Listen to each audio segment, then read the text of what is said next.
Xo'p, hovliga kafil qilgan yaxshimi, bruschatka qilgan yaxshimi? Ko'pchilikni qiynayotgan savolga hozir javob beraman. Hozir 3-savolim bo'lgan. Tosh gilam yaxshimi? Xo'p, qaranglar akalar. Finans bo'yicha bruschatka bilan kafilni solishtiradigan bo'lsa, finansiyalarga normal bo'ladigan bo'lsa, kafil qilganingiz yaxshi, dalgovechniy bo'ladi, rangi o'zgarib ketmaydi, baquvvat, zabardast bo'ladi. Endi qaranglar. Kafil bilan tosh gilamni solishtiradigan bo'lsa, u endi finansga qaramaydi, chunki finans pasti bir xil chiqyapti.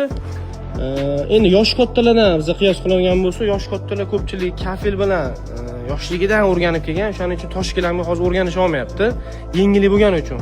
Lekin hozir o'zim men yoshman, yengillikni tarafdoriman, o'shaning uchun o'zim uyimga tosh gilamni ma'qul ko'rdim, o'zim uyimga tosh gilamni qildim. Adamlar lekin kafil qilmaysanmi, nima, o'zing kafilchisan-ku, ne kafil qilmayapsan degan savollar bo'ldi. Lekin men qiziqdim shu tosh gilamga, o'shaning uchun tosh gilamni qildim. Boboda mana shunaqa kafillik xizmatga kerak bo'ladigan bo'lsa, zabardast baquvvat qilib beramiz. Xizmatda bo'lsa, shaxtar servis jamoasiga murojaat qilaverasizlar. Ko'ringlar, radishni chiqarib qo'yganmiz ana. Akadan bitta o'zif olamiz, videoga olmayman, aka.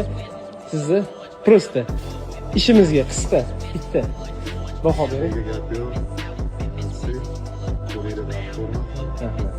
Sho'kinlaringizni ham o'zimiz qilib berdik. 1 yil turdi, muammo yo'q. Bo'lsa, ishimizdan rozisiz. Videodan ko'rmasdan obunachilik ham tavsiya qilaman.